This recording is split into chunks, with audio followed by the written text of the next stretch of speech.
para apresentar aqui a minha pesquisa, eu fiz assim, eu dividi em algumas partes, né? Primeiro eu vou apresentar a pesquisa, né, os objetivos e tal. Essa semana eu fiz uma reviravolta nela com autorização do Pedro, né? Eu tinha começado por um caminho, estou seguindo por outro, não vai mudar tanto, mas muda significativamente algumas coisas. Então, eu faço primeiro esse momento, depois eu apresento o equipamento para vocês, o CIAN, depois o território, né? E se der tempo, eu acho que eu tenho, se não me engano, 20 minutos, né? Ou 30, não sei o que o Pedro disse. Se der tempo, eu iria apresentar para vocês 3 mulheres, né? Desse CIAN, claro que com, né? Chamo de mulher. Carol, pode ir tranquilo, né? Não precisa Tá. pensar assim que você tem que ir rápido por causa do tempo, não, tá? Qualquer coisa a gente avança um pouquinho. Ok. Então, eu apresentaria essas 3 mulheres, assim, só para... como caráter mesmo, assim, de exemplo, né, para vocês, de como que funciona lá o equipamento e qual que é a lógica, né, do equipamento. Bom, então eu vou começar a apresentar.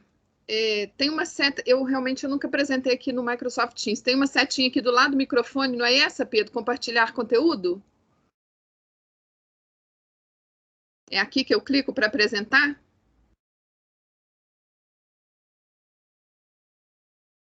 Bom, vou clicar, vamos ver o que vai dar, né? Porque acho que hoje eu... Exatamente, você pode clicar, aí vai abrir uma aba aí para você anexar o material que está no seu computador.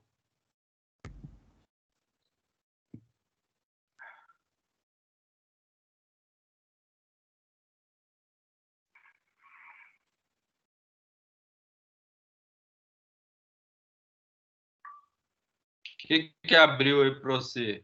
Apareceram algumas janelas, área de trabalho.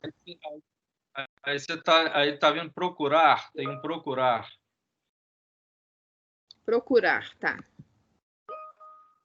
Carregar do meu computador, não é isso?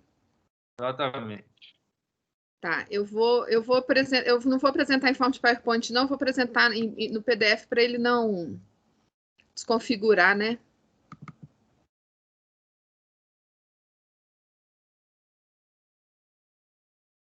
Tá abrindo? Pode ser em PowerPoint também, não tem problema, não. Não, ainda não abriu, não. Aqui na minha tela tá abrindo a apresentação. Aí, vamos ver que agora vai dar.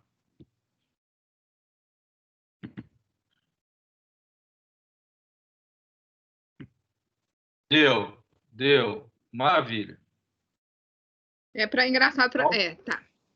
Então, ok, Carol, tá na tela aqui. Mas é preciso ter força, é preciso ter raça. Isso.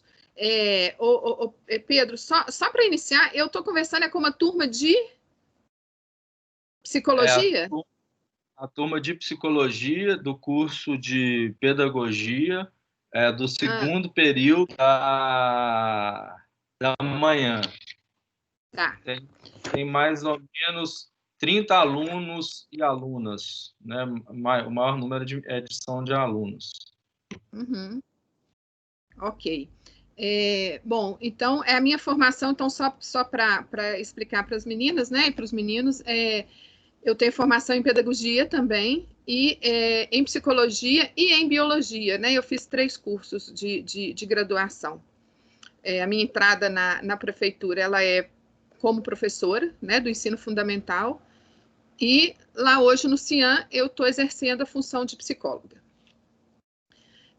Bom, esse título, né, da pesquisa, ele ainda é um título provisório, porque essa semana que eu conversei com o professor Pedro, eu estava inicialmente pensando em trabalhar com o discurso das meninas transexuais lá dentro do CIAN. Aí, quando eu entro e começo a trabalhar no CIAN, eu vejo que existe uma potência muito grande nessa construção do feminino lá dentro do equipamento. E que a pesquisa ficaria muito mais rica se eu trabalhasse com todas as mulheres, e não só com as mulheres trans.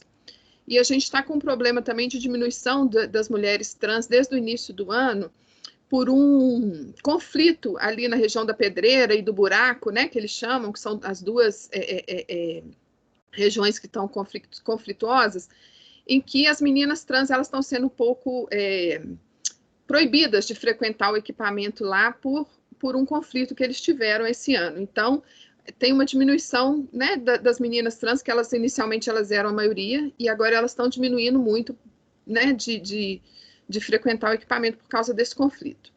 Então, eu fiz a opção por trabalhar com memórias narrativas e experimentações na construção do feminino, dentro do equipamento, dentro do CIAN. Bom, na pesquisa, então, eu me proponho investigar, através das memórias narrativas e experimentações dessas mulheres, né, como se dá a construção do feminino dessas mulheres que frequentam o CIAN. Né? Então, esse trabalho vai ser sobre uma análise da natureza de gênero. A gente entende, né, pelas coisas que eu estou lendo e tudo, que apesar da gente estar no século XXI, que é evidente, né, que existe um sistema binário, né, forte, que ele ainda é forte, ainda é regido por uma política social com características e responsabilidades que elas são fixas e divergentes, né, entre o masculino e o feminino.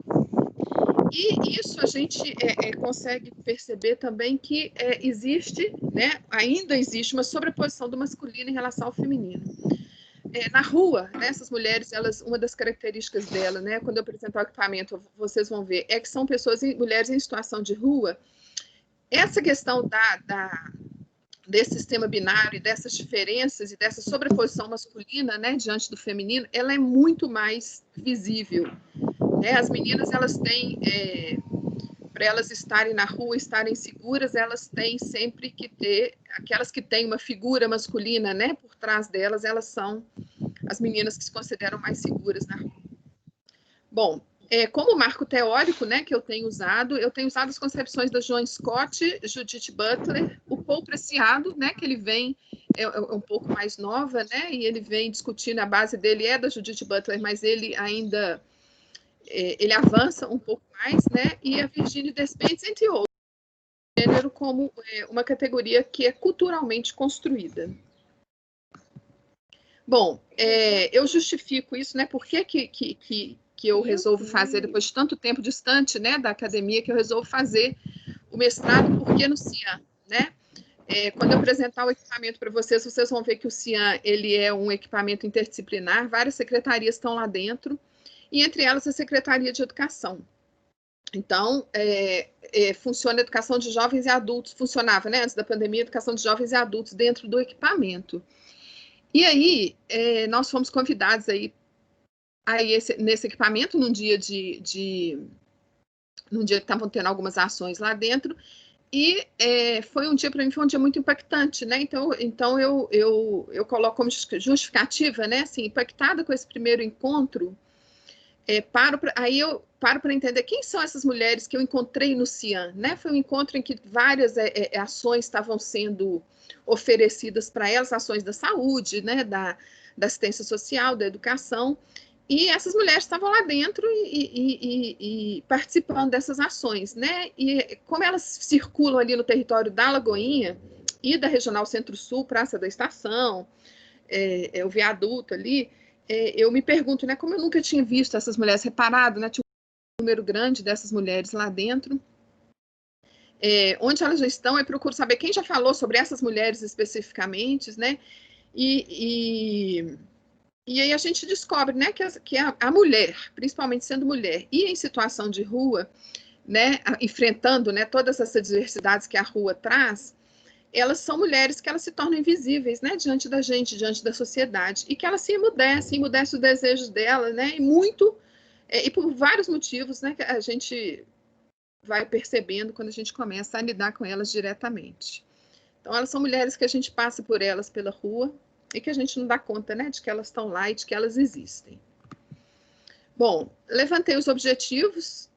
O objetivo geral seria analisar, através das memórias narrativas e experimentações, como se dá a construção, né, do feminino dessas mulheres lá dentro do CIAN. E os específicos ainda, eu acho que ainda está um pouco em construção, né? Identificar como esses corpos produzem resistência e ocupam esses espaços. descrever suas experimentações sobre as novas possibilidades de se existir e discutir as potências dessas vidas, né, que elas são socialmente precarizadas por um mundo injusto e desumano. Bom, então eu vou trazer para vocês um pouquinho do que é o equipamento, né, para vocês terem uma ideia de como que é, né, como que essa pesquisa vai acontecer lá dentro. Então, aqui está o CIAM, Centro Integrado de Atendimento à Mulher. Essa é a entrada dele. A gente teve um artista plástico que faz essa pintura inicial aí, né? São algumas mulheres, né, na entrada do CIAM. Aqui as meninas são recepcionadas. O meu mouse aparece? Aqui na entrada, as meninas são recepcionadas, tem uma escada, né, que ela sobe, tem uma porta à direita. Não está aparecendo não, Carol. Não está aparecendo o mouse, então, não. Então não adianta eu... Bom, enfim, essa é a entrada do CIAM, né? O CIAM, então, significa Centro Integrado de Atendimento à Mulher. Bom, contextualização, né? O que é esse equipamento, como que ele aconteceu?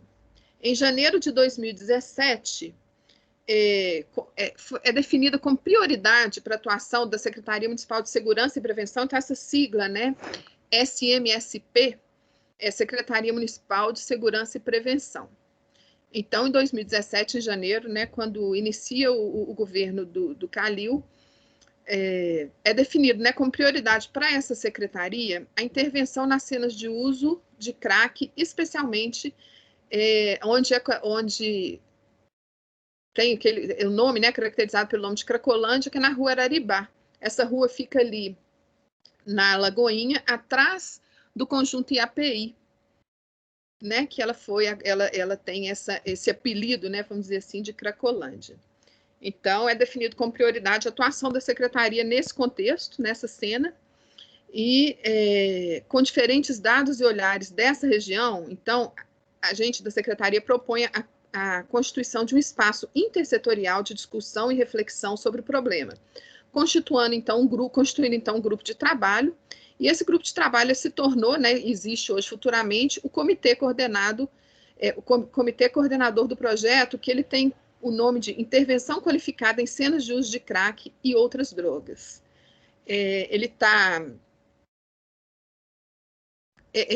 Esse comitê ele interfere, né, na Lagoinha, na região da Lagoinha, onde essa degradação, né, e essa questão do uso prejudicial de drogas, principalmente o crack, ela é mais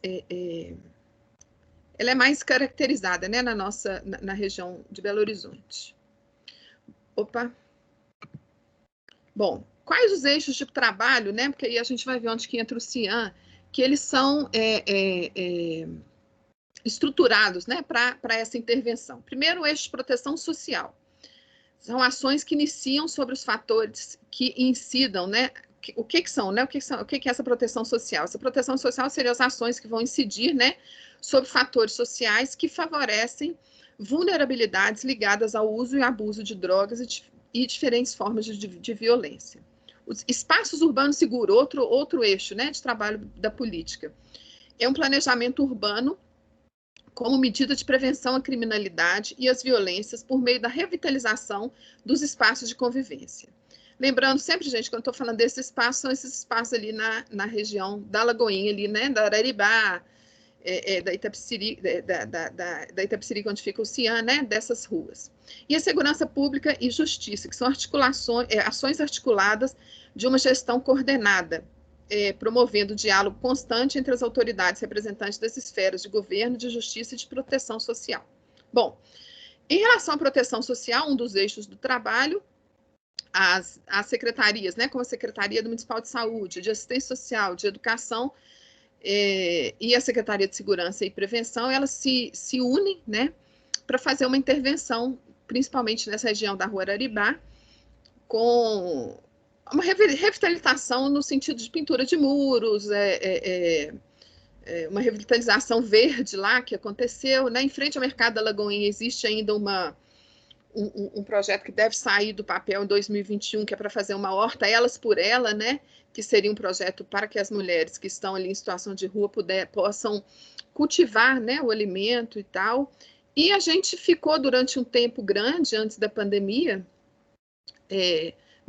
enquanto Secretaria de Educação, nós ficamos fazendo um domingo por mês uma atividade ali na Cena de Uso da Araribá, com oficinas do programa que a gente tem, que chama Escola Aberta, não sei se todo mundo conhece, né? Que é um programa em que a escola abre as portas aos finais de semana, à noite, para que a comunidade escolar possa frequentar a escola com oficinas, cursos, né? Então, a gente ia um domingo por mês lá, né, na cena da Rua Araribá, ofertando também essas coisas, né? Dança, artesanato e tal para elas. Também junto estava o pessoal da Secretaria de Esporte, também frequentou lá. Então, até antes da pandemia, essa proteção social, a gente tinha essa ação ali na cena de uso, tá? Bom, então, aí dentro dessa questão, né, da segurança social está o CIAM. Então, quais são as ofertas regulares, né? Então, vamos entrar no CIAM agora, né, especificamente. Então, o CIAM tem algumas ofertas que são regulares. As que estão em preto, né, eu coloco, são as que ainda estão acontecendo hoje. E as de vermelho foi que tiveram que ser suspensas durante a pandemia. Então, lavagem de roupa. Hoje, a lavagem de roupa ela está reduzida à lavagem de toalha para o banho, né? Nós estamos funcionando um caráter de serviços essenciais, né? O CIAM nunca parou, né? Desde que iniciou a pandemia, ele só diminui as ofertas dele, porque não pode ter nada que caracterize uma questão coletiva, né? Então, a lavagem de roupa hoje ela está restrita à lavagem das toalhas das meninas, né? Que tomam banho. Ligações telefônicas, né? Porque o CIAM, a gente é um equipamento de encaminhamento, né? Então, ali a gente faz encaminhamentos para a rede de proteção. Então, as meninas têm acesso ao telefone, então elas podem fazer ligações telefônicas, muitas vezes para a família, às vezes para um assistente social, né, delas, do CRAS, do CEAS, né, do Centro Pop. Então, essa é uma das ofertas regulares. O banho, né, então vou falar um pouco do banho.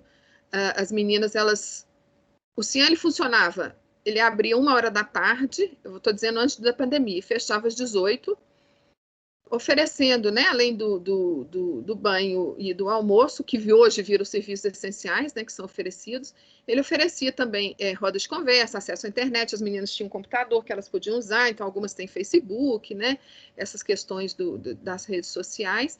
Tinha educação de jovens e adultos, um atendimento técnico, né, especializado, hoje eu estou lá como técnica em psicologia, e um espaço de descanso, né, que era uma das coisas que a gente considera que era das ofertas mais importantes e acionadas do CIAM, que era onde as meninas podiam ir, tinha uma salinha e elas deitavam para descansar, né, a vida na rua, assim, onde elas diziam muito que elas podiam descansar com calma, né, com tranquilidade e dormir. Então, a gente tinha meninas que acessavam o espaço única e exclusivamente para dormir. Chegava lá 1h, às 18h elas tinham que ser acordadas para ir embora. O banho, ele especificamente, ele é muito importante, né, para as meninas lá. Elas chegam antes mesmo, muitas, né, antes mesmo de procurar o almoço, elas vão direto para o banho. Nesse banho, a gente tem as regras lá dentro, né? As meninas podem usar o chuveiro por 7 minutos, temos lá shampoo, sabonete líquido e o condicionador para elas. E isso tudo eu estou falando, gente, porque acho que isso é importante quando eu quero pesquisar essa construção do feminino, né? Por isso que eu estou dando esses detalhes, principalmente do banho, né? Então, isso é bastante importante. Para mostrar também, né, Carol, como que o equipamento é estruturado, que tipo de oferta vocês têm ali para a comunidade, né? Importante isso. Também. Sim. E no banho a gente tem um espaço onde a gente recebe doações de roupas e a gente disponibiliza nesse espaço. Tudo assim, a gente precisa que tenha muita regra, né? Então, essas vestimentas, né, que está aqui no item abaixo, o banho, as meninas têm direito a escolher uma peça de baixo, né, um sutiã, uma calcinha, uma bermuda, um short, uma blusa, né? Atualmente, essa semana que passou, a gente teve que achar muita questão da blusa de frio, né? Porque veio um frio repentino e as meninas em situação de rua, elas vinham muito procurando blusa de frio, então elas têm a quantidade de vestimenta que elas podem pegar. Então elas chegam, vão lá, acessam essas vestimentas. O interessante que nós temos aí em relação às vestimentas é que muitas delas chegam, a roupa que elas estão vestidas, elas descartam, né, dentro, no lixo mesmo, e trocam por uma roupa dessas que está lá. Então, assim, é aquela coisa de cada dia é um dia, né? Cada momento é um momento. Aquela roupa de ontem, ela já não é uma roupa que vai servir mais, elas pegam outras roupas. Outras gostam de customizar roupa, que é um problema que a gente tem, que é disponibilizar tesoura, né, nesse espaço. Então, para que elas cortem, né, as roupas, é roupa muito curta, né? Elas dizem que a pista exige que elas estejam com a roupa muito curta, então a gente tem que supervisionar essa questão da tesoura, porque nós temos muito conflito dentro do CIAN entre as mulheres, né? Então a gente precisa supervisionar. Isso também dentro da construção do feminino, a gente vê, eu consigo perceber, né, que essa questão da sobreposição do masculino sobre o feminino, né, quando elas se montam assim para ir para a pista, ela tá muito visível aí nessa questão da vestimenta, né? A gente vê o que para elas é valor, né? E por que é o valor, quando elas acessam essas vestimentas e tentam customizar de forma que elas possam ser mais vistas, mais, né, menos invisíveis na hora que elas vão para a pista, que é o que elas, na linguagem delas, né, vão para a pista. Enfim, tem um almoço. Esse almoço ele é cedido pelo restaurante popular. Ele vem em forma de marmitex. Vem marmitex, uma colher descartável e sempre vem alguma coisa assim, ou uma banana, ou uma maçã, ou algum docinho, né? Aqueles docinhos pequenos que vem, uma goiabada, um doce de leite. E o lanche da tarde. O lanche da tarde, ele é um lanche, ele é o mais... É interessante isso, né? Porque a gente pensa assim, na pessoa em situação de rua, a gente logo pensa assim, essas pessoas têm fome, né? E a gente pergunta, fome de quê, né? Então a gente vê que o almoço é muito menos acessado do que o lanche. Por quê? No lanche a gente prepara para elas um Toddy muito forte, né? Muito doce. E como elas vêm, né? Vêm para o CIAN, grande parte delas, elas chegam intoxicadas, algumas muito intoxicadas. Elas fazem a demanda dessa questão do doce, né? Do doce. Muitas vezes o almoço ele não é tão importante quanto esse Toddy e os biscoitos que a gente arruma, as rosquinhas doce que elas precisam naquele momento para poder continuar o dia, né? Então, esse lanche está sendo dado hoje no momento junto com o almoço, porque elas não podem ficar. Então, hoje nós estamos funcionando de 1 às 3 só. Então, as meninas chegam, vão para o banho ou para o almoço, tomam banho, almoçam, não tem mais o espaço de descanso, é uma das maiores reclamações. A gente atende ao protocolo da saúde, então o espaço de descanso ele realmente foi cortado, porque seria um espaço de aglomeração, né, porque elas deitam nos colchões, seria difícil de limpar os colchões, né, e também todo mundo junto. Então no almoço elas já recebem o lanche e elas têm que voltar para a rua em seguida. O que a gente ofertava antes da pandemia, além dessas ofertas básicas que caracterizam o programa como um programa que está ofertando, né, o atendimento básico, eram rodas de conversa com a gente, né, que somos técnicas, acesso à internet, como eu disse para vocês, a EJA, o atendimento técnico especializado, alguma demanda, algum encaminhamento e o espaço de descanso. Hoje no CIAN de técnico tem uma assistente social ligada à Secretaria de Saúde, eu, né, fazendo papel de psicóloga ligada à Secretaria de Segurança, de técnico somos só nós duas. Como ficou pouco, né, como tem poucos técnicos lá, junto com a gente tá o consultório de rua. O consultório de rua são pessoas da assistência social, da saúde, que atendem as pessoas em situação de rua em loco, né, nas próprias cenas de uso mesmo. Então, essas pessoas do consultório de rua, eles estão participando com a gente do atendimento no CIAN. A gente não pode fazer um atendimento, nós temos lá uma sala de atendimento, a gente não pode fazer esse atendimento mais individualizado, né? Não há esse espaço, é só mesmo o serviço básico mesmo que a gente está atendendo atualmente, mas a gente faz essas intervenções durante o banho e o almoço, né? Que a gente usa para conversar com as meninas e para fazer intervenções, e muitas vezes a gente faz os encaminhamentos para o posto de saúde, né? Elas chegam, nós tivemos ontem uma menina que chegou com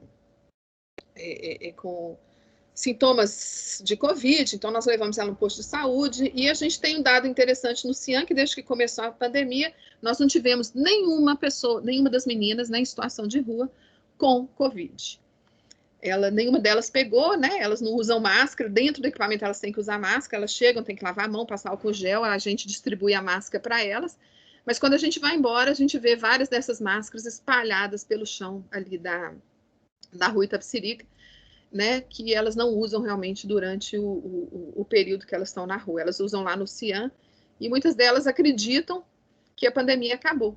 Né? Elas falam, não, na rua não tem pandemia. O interessante é isso, nós temos pouquíssimas pessoas que tiveram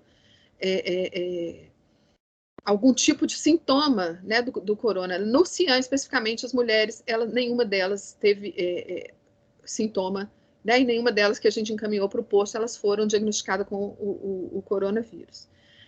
A gente atendia, chegamos a atender 25, 30 mulheres por dia antes da pandemia.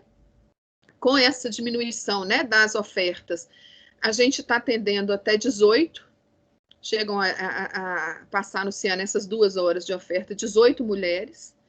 Essa semana, por causa da chuva, nós tivemos uma queda muito grande, com 10 mulheres, e ontem tinha uma ação policial ali na rua, né? A rua Itapecerica, ela é praticamente toda de cena de uso, então tinha uma ação policial grande lá, e desapareceram as meninas, só 9 apareceram lá.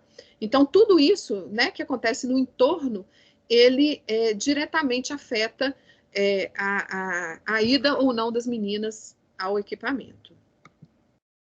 Bom, qual que é o perfil dessas meninas, né, que elas são usuárias do CIAN? A maioria delas são negras, né, elas se autodenominam pretas ou pardas. Elas são cisgênero agora, né, nós já tivemos isso invertido, mas agora elas são todas, a maioria cisgêneros, mais ou menos a idade média delas é 35 anos, o CIAN não recebe menores de idade, né, que elas têm outro encaminhamento. A orientação religiosa delas, a maioria delas é evangélica.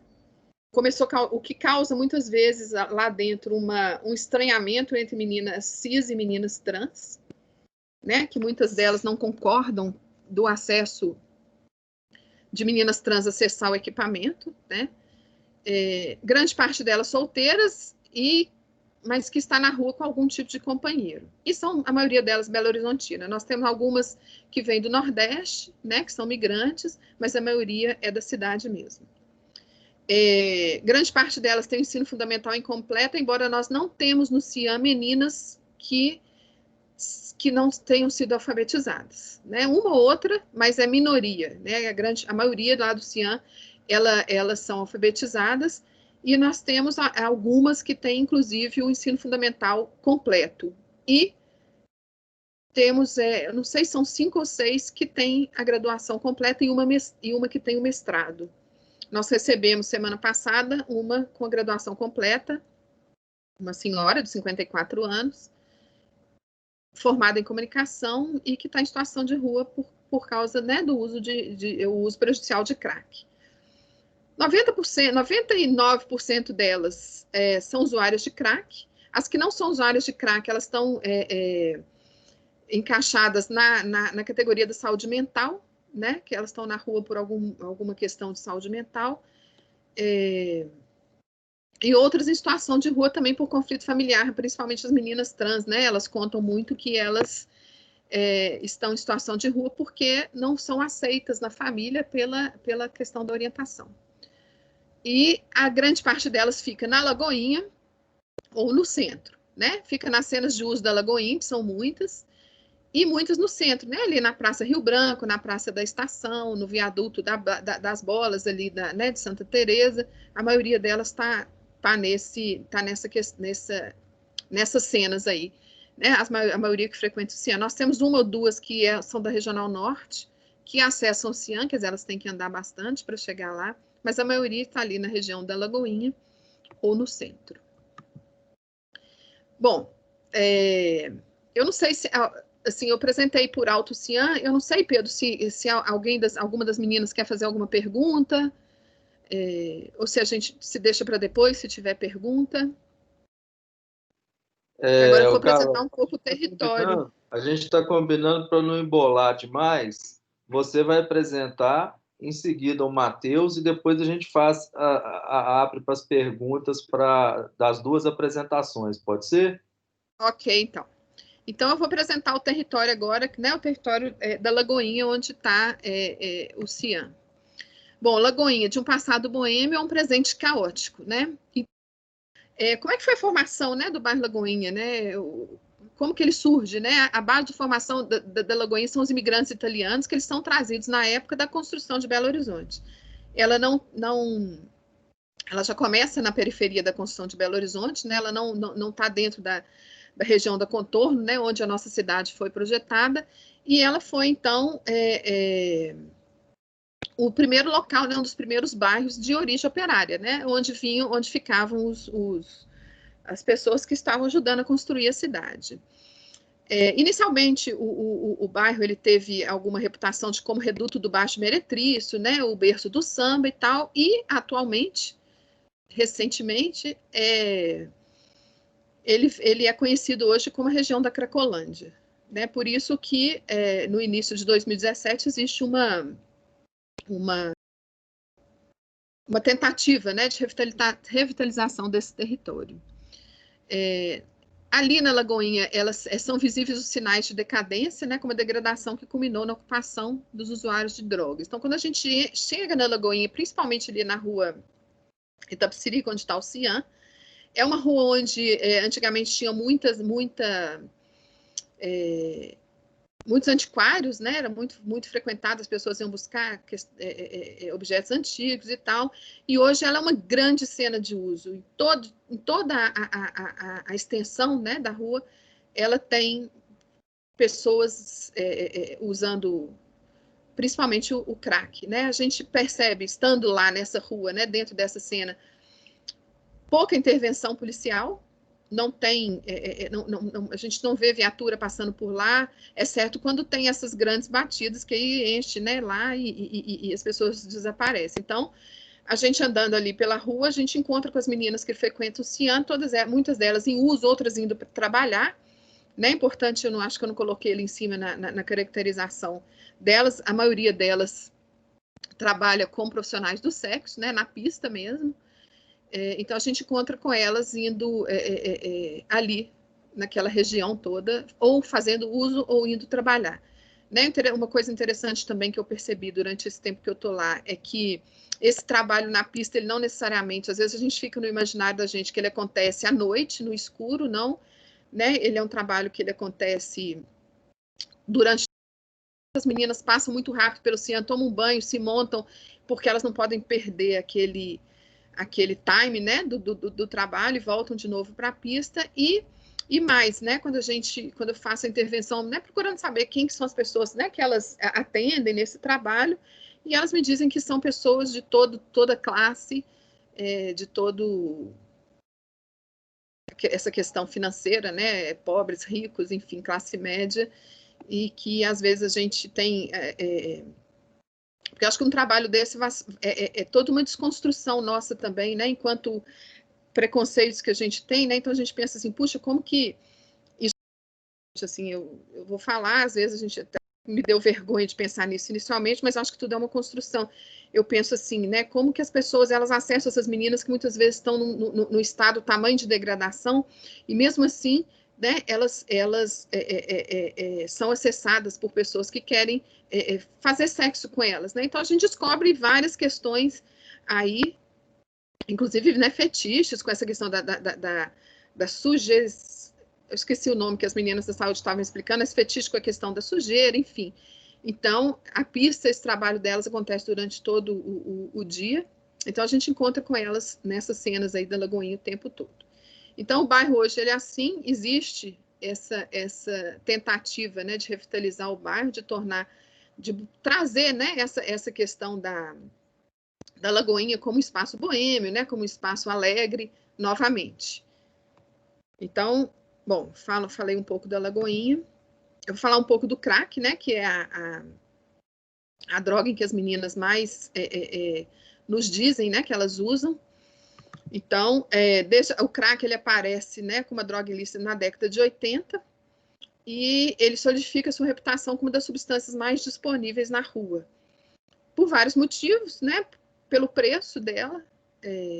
As meninas dizem que o crack varia, né? Quando, às vezes, o cian tem um esvaziamento um pouco maior, e aí eles dizem que é porque o crack abaixou o preço da pedra, então elas ficam, né, no uso o tempo todo, não conseguem acessar o equipamento, porque elas estão muito intoxicadas, elas não estão organizadas, elas estão muito desorganizadas, elas não acessam, né, o equipamento. Então, por ser uma substância de fácil acesso e financeiramente mais viável, ela solidifica como reputação de uma das substâncias mais disponíveis na rua. Um levantamento que eu consegui de 2012, hoje isso, né, tem um aumento maior, feito pela Fundação Oswaldo Cruz, a Fiocruz, né, ela revela que em 2012, 370 mil brasileiros de todas as idades usaram regularmente o crack similares, né, dele, que é a pasta base, a Merla ou a Oxy, né, nas capitais ao longo de pelo menos 6 meses em 2012. Nesse levantamento da Fiocruz, a gente vê que a maioria das pessoas que usam o crack são do sexo masculino, mas que as mulheres, elas usam crack, mas que elas acessam, né, essa pedra, elas fumam mais pedras durante o dia do que os homens. Então, eles colocam que enquanto o homem fuma 13 pedras de crack durante o dia, as mulheres podem chegar a fumar 21 pedras de crack por dia, né, na rua. Então, tem assim, a maioria são homens, mas as mulheres fazem um uso maior e mais frequente da pedra, né? Então, fiz só um apanhado rápido, né? Como é uma apresentação, eu não aprofundei tanto mais no crack. Bom, então eu trouxe assim como exemplo 3 usuárias do serviço e assim um diálogo que eu tive com elas e que mostram, né, que vão trazer para mim elementos, né, para a construção da minha pesquisa sobre o feminino, né, sobre como é construído em situação de rua. Eu, agora, apresentando aqui para vocês, eu acho que eu pequei um pouco porque eu não trouxe essa questão da situação de rua, né, no outro momento eu vou trazer, eu não trago essa questão, né, do que é a mulher na rua, eu pequei um pouco, mas enfim, vamos lá. 3 usuários do serviço que eu chamei de mulher A, mulher B e mulher C. A mulher A é uma mulher cis, em situação de rua há mais de 5 anos, fazendo uso prejudicial do crack. Um dos dias, né, um diálogo que eu tive com ela, no almoço, ela chegou muito intoxicada, muito chorosa. Quando ela abre o marmitex dela e ela vê a comida que estava lá, que era uma comida que ela não...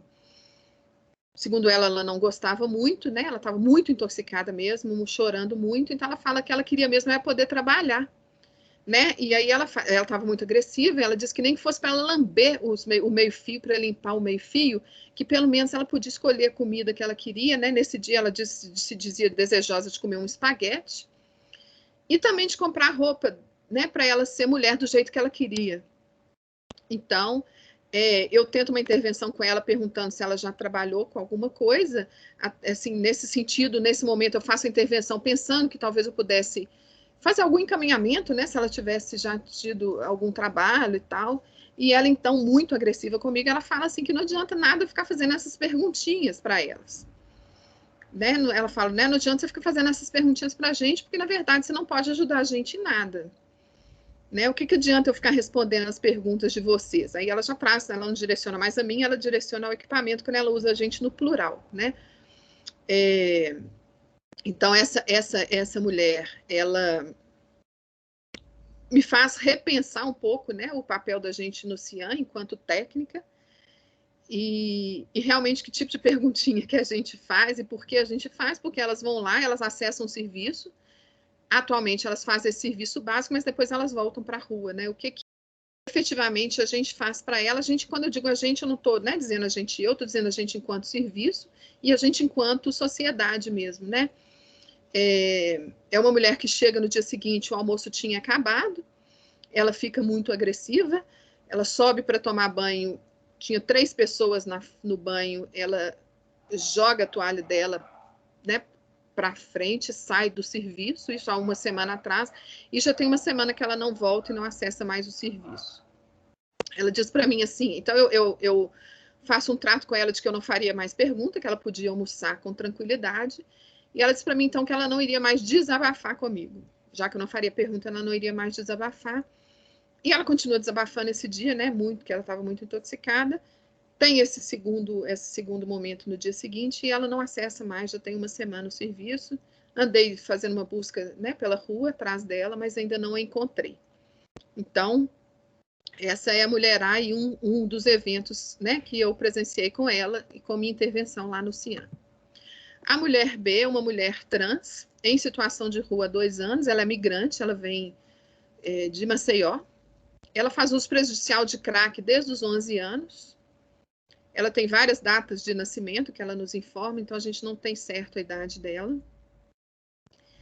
É uma menina que ela está localizada ali na Praça da Estação. Em um diálogo com ela no banho, ela faz uma escolha de roupa, escolhe uma calça e me pede a tesoura para cortar a calça. Então eu pergunto para ela por que ela vai cortar a calça. Eu ainda falo assim, nossa, a calça é tão bonita. Elas chamam a gente de tia, eu acho que é um dado interessante. Elas nos chamam de tia, todas elas. E ela fala comigo assim, tia, você está querendo que eu fique vestida como uma freira? Né? Para sair na pista tem que ter sainha bem curtinha, senão os boys nem olham. Né? Nós travestis... Então, isso é interessante que ela me conta sobre uma coisa do ser mulher nessa conversa. Né? Então ela diz assim, nós travestis somos muito mais vaidosas do que as mulheres mesmo. Então ela faz bem essa diferenciação, né? Que ela diz do que as mulheres mesmo. Né? Aí ela fala, tem muita mulher aqui que nem se cuida.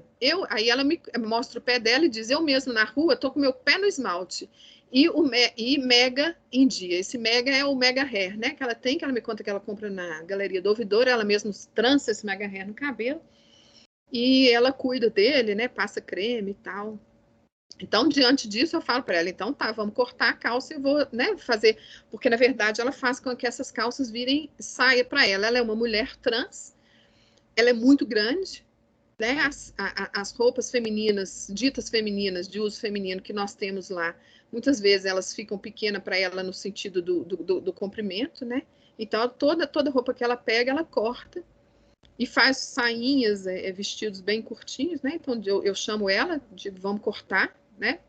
Como, né, na supervisão eu permito que ela corte a saia e ela brinca, arrasou, tia e tal, então ela sai vestida e montada para a pista com aquilo que ela acredita, né, que vai agradar os boys e com aquilo que ela acredita e pensa que é o ser mulher, né?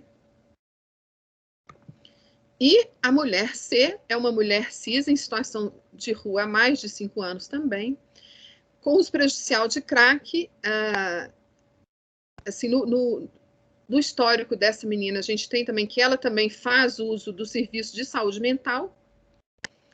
No almoço, eu conversando com ela começa a almoçar de pé, e eu pergunto para ela se ela não vai sentar para almoçar. Aí ela fala, não, tia, eu tô com uma coisa aqui, na bunda, olha só.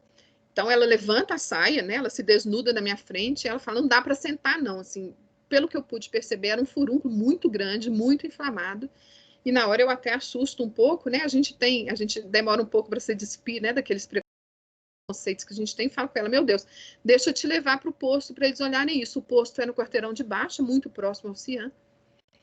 Então ela disse que não vai no posto não, que ela tem medo de agulha. Né? Nesse dia ela estava bastante intoxicada, mas ela dá conta de tomar banho e dá conta de almoçar. Mas ela pede 3 toalhas e ela fala que não dá, né? Que ela tem medo de agulha, que ela também precisa trabalhar, né? E tem que ficar bonita e fingir que não tem nada acontecendo. Aí ela fala assim que a pista está cada dia mais exigente e que o pai dela não vai cuidar, assim, e que o pai não vai cuidar de mim para sempre, né? Esse pai, eu ainda desconheço o que significa isso, né? Se é o cuidador, se é o companheiro, né? Eu sei que muitas delas se referem a uma pessoa que cuida delas como pai, né? Então, até hoje, eu ainda não consegui intervir e saber se esse pai ele é o companheiro mesmo de rua ou se ele é alguém que cuida e que abre para elas esses espaços na pista, enfim. Eu não sei quem é esse pai.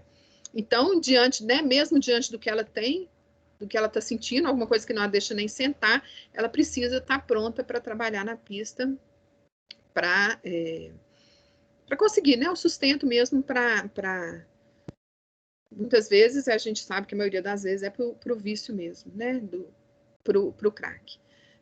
O interessante dessas meninas todas, elas têm alguns objetos que são caros para elas, né, e o objeto mais caro lá no serviço que a gente vê é o cachimbo, né? Então as meninas, muitas delas não desgrudam do cachimbo, tá com cachimbo no sutiã, tá com cachimbo na cintura, e outras, porque elas entram, elas não podem entrar com bolsa, elas têm no escaninho que elas guardam, e muitas delas guardam o cachimbo no escaninho com a chave. Então, assim, elas têm esses objetos que são caros para elas e que elas guardam, né? O cachimbo, é o mega que elas compram em algum lugar, então alguns objetos que são bem caros para ela. Bom, do que eu tinha preparado para apresentar, Pedro e demais, foi isso, né? Eu coloco assim, inclusive coloquei no meu projeto uma frase, né, que a Virginia Despentes começa no livro dela, Teoria King Kong, né, que ela diz: escreva a partir da feiura e para as feias, as caminhoneiras, as frígidas, as mal comidas, as incomíveis, as histéricas, as taradas, todas as excluídas do grande mercado da boa moça, né?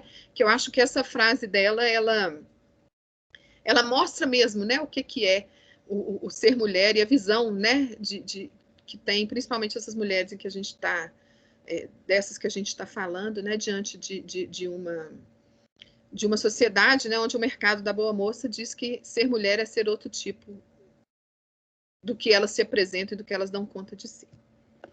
Bom, foi isso que eu preparei para hoje. Maravilha, Carol. Vou agradecer você pela apresentação. Vou passar a palavra imediatamente para o Matheus, que conseguiu entrar aqui na sala. A gente não vai precisar migrar para o Zoom. E aí a gente abre para o debate, tá bom? Você pode desligar aí seu vídeo e o áudio. Com a palavra, o Matheus. Bom dia, Carol. Bom dia, professor. Bom dia, alunas.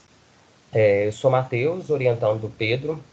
Felizmente eu consegui entrar aqui na sala, eu estava com um problema de acesso, porque eu sou mestrando do Promestre, mas eu não tive que fazer disciplina nesse semestre, então eu não precisei de acessar o Teams. Mas agora eu consegui, e a gente não vai entrar pelo Zoom.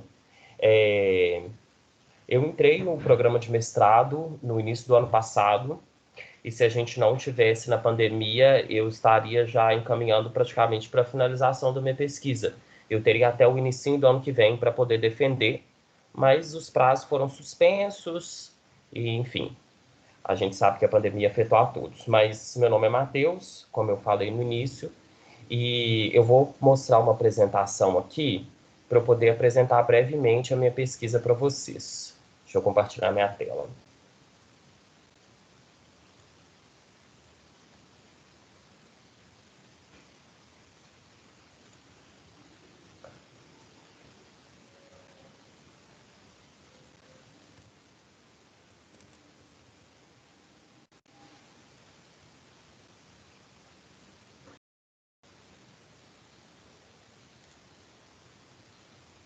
Acho que vocês já devem estar vendo aqui o nome do meu projeto, da minha pesquisa. Na verdade, a gente fala projeto quando a gente ainda está se preparando para iniciar a pesquisa, mas a minha pesquisa já está em andamento. Então, o nome da pesquisa é Construindo Conhecimentos sobre Direitos Humanos a partir de atividades mediadas por filmes. Eu, como falei com vocês, entrei no Promestre no início do ano passado. Eu sou professor de inglês, formei em letras na UFMG. Depois que eu formei, eu fiz uma pós-graduação na FUMEC, em psicopedagogia. E depois dessa pós-graduação na FUMEC, eu fiz uma outra pós-graduação na UFMG, na Faculdade de Educação, que era sobre educação e desigualdade social. Depois eu entrei, então, no programa de mestrado profissional da Faculdade de Educação. Eu também já fui estudante de psicologia na UFMG, antes de eu entrar na Letras, mas foram só 3 semestres e depois eu fiz a opção por fazer vestibular de novo, na época ainda era vestibular, e mudar para letras. Desde que eu comecei a estudar letras, que foi em 2009, eu comecei também a dar aula. No início eu dava aula particular e depois num cursinho de idiomas. E depois que eu me formei, eu comecei a trabalhar também em escola regular. Aí eu entrei na Prefeitura de Belo Horizonte, numa escola municipal. Estou lá já tem mais ou menos 7 anos, na mesma escola. E eu coloquei aqui esse tópico de história de vida porque na minha família a gente tem praticamente uma tradição, especialmente de professoras. E as minhas tias, a minha mãe era professora, a maior parte das minhas tias, por parte de mãe, também é professora. E na minha família, por parte de mãe, novamente, o meu avô falava que as mulheres tinham que ser bibliotecárias ou professoras, a maior parte delas se tornou professora e a nova geração também se interessa muito pela profissão. Então, a gente tem muitas trocas na família sobre a nossa profissão. Um resumo do meu projeto, ou da minha pesquisa, no caso, tem o objetivo de propor ações pedagógicas para a construção de conhecimento sobre direitos humanos para alunas e alunos de uma escola municipal de Belo Horizonte, localizada em uma região considerada de vulnerabilidade social. Inicialmente, propomos um grupo focal com 10 estudantes matriculados no 9º ano sobre o tema violação de direitos humanos na escola. As interações produzidas no grupo focal serão analisadas usando ferramentas de análise de conteúdo, usando os resultados da pesquisa e a metodologia da sequência didática. Atividades sobre direitos humanos serão criadas a partir de filmes, de maneira a problematizar violações de direitos humanos no espaço escolar e formar conhecimento sobre esses direitos. Para promover a socialização das atividades e o debate sobre o tema com os estudantes e com a comunidade escolar e acadêmica, propomos a construção de um blog. E as palavras-chave são direitos humanos, educação e juventude. Tem uma pequena modificação, agora que a pesquisa está rolando mesmo, que a gente sempre vai fazendo muitos ajustes, é que eu não estou trabalhando mais com violações de direitos humanos somente no espaço escolar, com violações de direitos humanos em geral. Porque a minha questão aqui é a seguinte: eu trabalho na escola, como eu falei, há muito tempo, e diante dos problemas que a gente vê acontecendo, tanto na convivência lá da escola, quanto os problemas na sociedade, que obviamente são trazidos para dentro da escola, eu, junto com o grupo de professoras, pensei em uma intervenção que a gente pudesse fazer para poder refletir sobre as coisas que estavam acontecendo, especialmente dentro da escola. Tinha briga, às vezes, sei lá, do pessoal sair no tapa, no soco, no recreio, e ataques de bullying durante a aula, de chamar o outro de viado, de chamar o outro de preto, enfim, violações diversas de direitos humanos. E a gente teve uma ideia de fazer uma discussão sobre essas questões usando filmes. Então a gente criou um projeto, que a gente chama de Projeto de Direitos Humanos na Escola, que mais ou menos a cada 2 ou 3 meses a gente dedica uma manhã inteira para poder discutir uma temática relativa. Então, todas as turmas do 5º ao 9º ano, ao mesmo tempo, naquela manhã, trabalham essa temática. A gente decide as temáticas junto com as alunas e os alunos, a gente faz uma conversa prévia, pede sugestão para elas e para eles, faz uma votação, e depois a gente leva para as professoras da escola e a gente decide o que a gente vai trabalhar. Então, a gente busca um filme que possa disparar essa discussão e a gente escreve uma atividade, leva essa atividade para as alunas e para os alunos e a gente começa, então, a fazer uma discussão antes do filme começar, para poder sondar o que as pessoas pensam sobre aquele assunto. A gente faz algumas provocações, geralmente levando umas frases assim: você concorda ou discorda sobre isso aqui? E depois a gente assiste ao filme e a gente tem uma proposta de várias discussões depois. E tem sido, assim, um projeto bastante interessante. A gente já tem 4 anos que o projeto acontece na escola e a gente tem conseguido trabalhar e discutir muitas coisas que, às vezes, ficavam relegadas no dia a dia da escola. Eu tenho entendimento de que os direitos humanos deveriam estar integrados verdadeiramente ao currículo, mas a gente sabe que, na prática, não é isso que acontece. Então, por exemplo, a gente tem uma vez ao ano, nas escolas públicas municipais de Belo Horizonte, também nas escolas estaduais e, enfim, pelo Brasil todo, geralmente em novembro a gente tem discussões sobre a consciência negra. Então a gente pega o mês da consciência negra e a gente sempre tem a discussão de que um mês é insuficiente, mas, diante das dificuldades de incorporar isso verdadeiramente ao currículo, já é um avanço que a gente tenha, por exemplo, um mês para poder discutir a consciência negra e que a gente tenha um projeto de direitos humanos na escola que, a cada 2 meses, a gente possa selecionar uma questão relevante e discutir.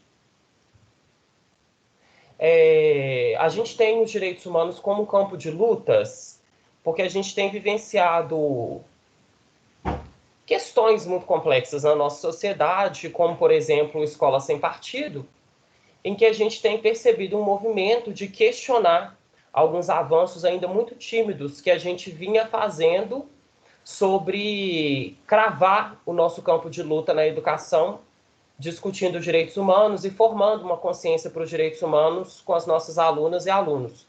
Então, assim, não vou me delongar muito sobre Escola Sem Partido, mas eu acredito que todo mundo aqui conheça.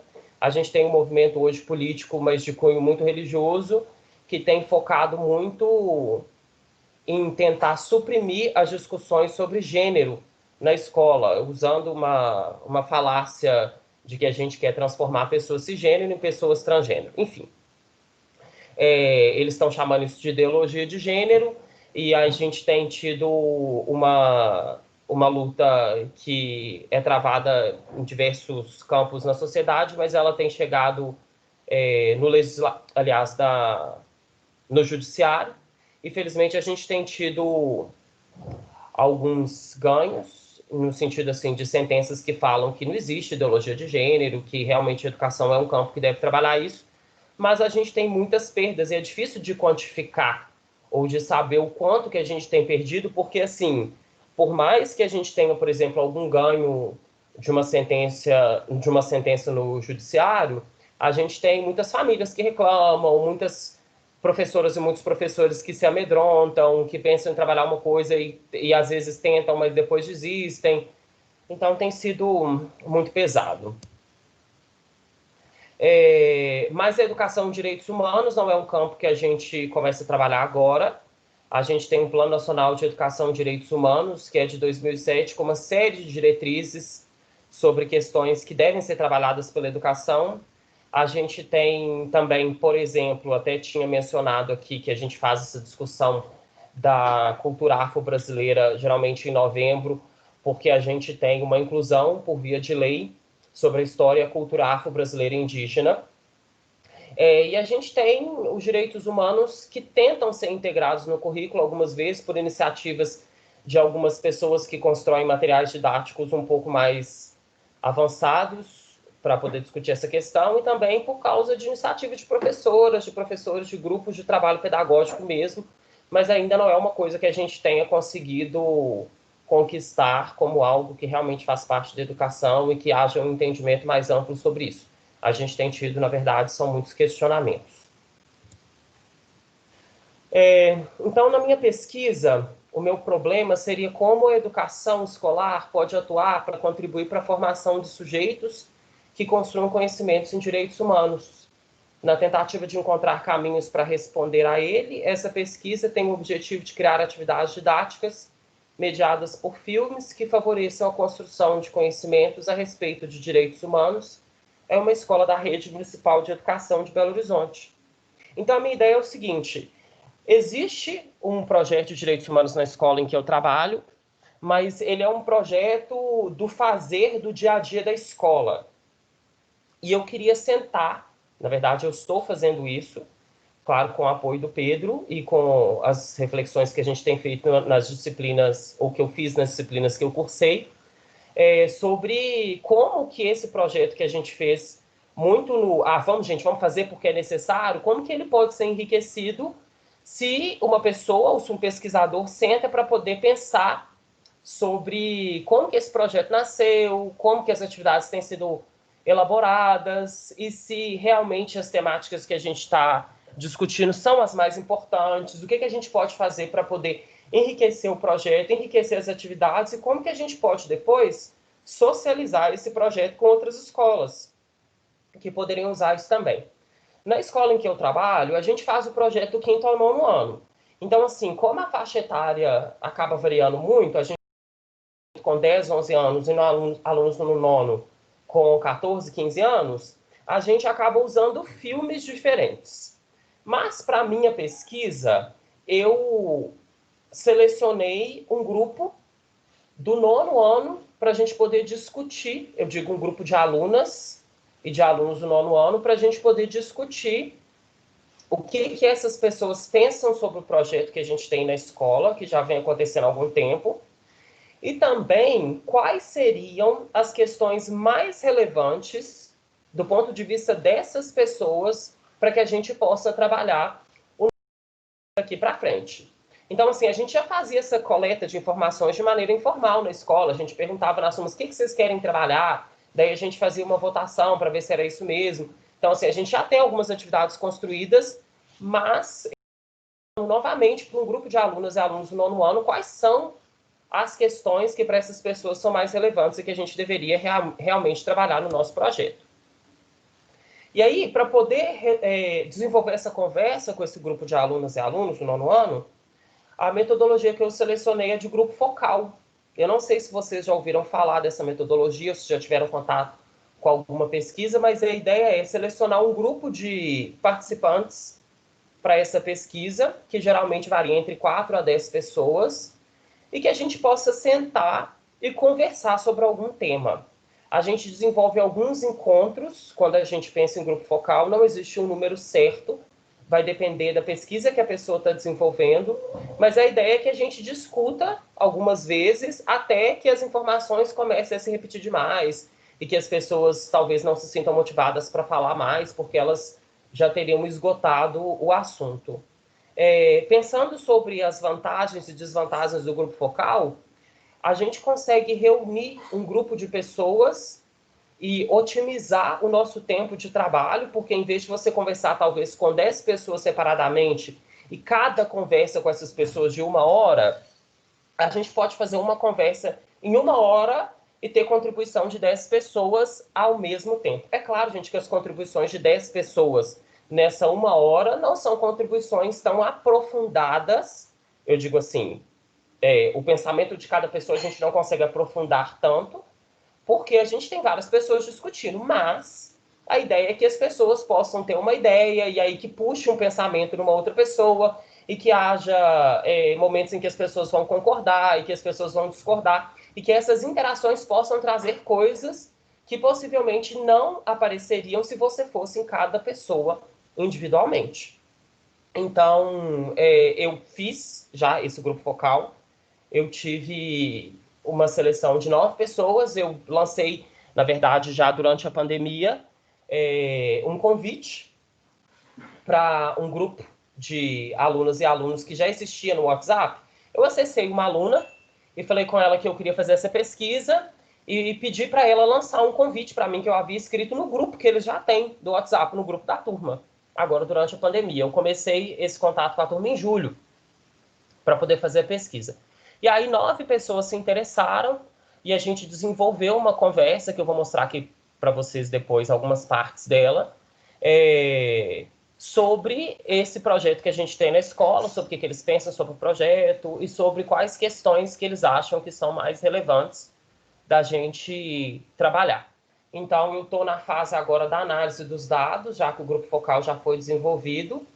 E durante essa análise dos dados, eu vou fazer, ou estou fazendo, na verdade, uma seleção das temáticas, para que depois eu possa criar atividades que vão ser trabalhadas na escola, possivelmente ano que vem, porque durante a pandemia a gente não consegue trabalhar esse projeto de direitos humanos da maneira que ele está sendo pensado aqui. A gente até trabalha nas atividades que a gente tem feito na escola, essas questões, mas no formato que a gente propõe nesse projeto, que é de sentar, assistir um filme, fazer uma discussão, a gente não trabalha. Então, vou mostrar aqui para vocês brevemente um pouco dessa conversa que a gente teve nesse grupo focal. Isso aqui são os dados que eu coletei, isso aqui é a transcrição da conversa. Até uma outra vantagem de se fazer... aliás, não do grupo focal, mas uma vantagem de se fazer uma conversa por WhatsApp, que não era a minha intenção no início, mas enfim, foi o que foi possível durante a pandemia, é que a gente não tem que fazer uma transcrição, de ficar ouvindo e escrevendo, que é um processo muito demorado e cansativo. Então, os alunos, eu não falei com eles que eles não poderiam usar áudio, mas eles não usaram. Então, eu simplesmente depois fiz o backup da conversa, e a conversa está aqui. São 21 páginas de conversa, 7.000 e alguma coisa assim de palavras. Alguns dias, cada encontro teve entre 1 hora e 1 hora e meia, com 9 participantes, e eu já distribuí aqui, já fiz uma verificação de quantas interações cada participante teve. Então, o participante 1 teve 32 contribuições, o 2 teve 50, 3, 4, o participante 4, 79, 5, 8, 58, 6, 10 interações, o 7, 27, o 8, 24 e 9, 12 interações. E aí eu fui selecionando aqui as pessoas, atribuindo cores, e no caso do meu nome aparece em laranja. Eu estou chamando as pessoas de participante, porque, obviamente, a gente tem que preservar a identidade da pessoa, então não coloquei nome aqui. E a gente pode observar que, até mesmo da forma que a gente se comunica no WhatsApp, nas nossas interações, nos grupos que a gente participa, as interações são muito breves. Então, assim, foi uma dificuldade que eu encontrei. Eu não consegui muito aprofundar as questões, o que é também uma característica do grupo focal. Talvez a gente consiga aprofundar mais quando a gente entrevista uma pessoa separadamente. Mas, como eu estava fazendo um grupo focal, a gente tinha 9 pessoas conversando, mais eu lá no grupo, que sou o moderador, eu tive um pouco de dificuldade de aprofundar. Então, assim, eles falavam, por exemplo, aqui, ó, igual no dia 13/8, a participante número 8 falou que achava que a gente deveria trabalhar com igualdade social, e falava que as pessoas são muito julgadas pela cor da pele, por bem material, e que algumas pessoas acham que tem mais direito. E aí eu ia perguntando, você poderia falar mais sobre isso? Que direitos que são esses? Aí vinha uma outra contribuição, falando sobre a população LGBTQIA+, gays, lésbicas, trans, mas vocês podem observar que as respostas geralmente são de 1 ou 2 linhas. Então, assim, foi difícil de aprofundar, mas apareceram muitas contribuições em que as alunas citaram desigualdades sociais, algumas vezes citavam também preconceitos, aí quando eu pedia para poder desenvolver mais, eles falavam sobre gênero, falavam sobre orientação sexual e falavam também sobre questões raciais. Foram as coisas que mais apareceram. Também conversamos um pouco sobre o direito à educação, principalmente nesse momento de pandemia. A gente teve um questionamento nesse momento em que a gente iniciou, a Prefeitura de Belo Horizonte iniciou o grupo focal lá em agosto. A Prefeitura de Belo Horizonte ainda não está fazendo um trabalho com as alunas e os alunos da rede, então eles estavam falando que não estavam se sentindo, que estavam se sentindo injustiçados porque as escolas particulares estavam tendo aula e eles não estavam. Hoje em dia, a gente tem mandado atividades, especialmente o grupo do nono ano, a gente está fazendo um trabalho com mais afinco, mas assim, a Prefeitura de Belo Horizonte demorou demais a responder ao que estava acontecendo, e algumas coisas, algumas defasagens, não tem como a gente remediar. Então, isso apareceu também, e eu achei isso interessante. Claro que eles falaram também sobre pandemia, mas eu achei que ia aparecer muito uma preocupação com o adoecimento, com mortes por causa da pandemia, mas isso quase não apareceu. O que eles falaram mesmo sobre pandemia, como que isso afeta as questões da educação e o direito que eles têm de estudar, e como que eles se sentiram privados desse direito, uma vez que as escolas particulares rapidamente se organizaram e que eles não tiveram esse acesso desde o início. Os próximos passos da pesquisa é continuar analisando, porque, eu comecei essa análise há pouco tempo, eu preciso de continuar essa análise, aprofundar e selecionar quais são as questões que vão entrar nas atividades e criar as atividades, mas eu tenho um prazo ainda extenso, então eu acho que a gente não vai ter muito problema com isso, não. Acho que seria isso a minha apresentação.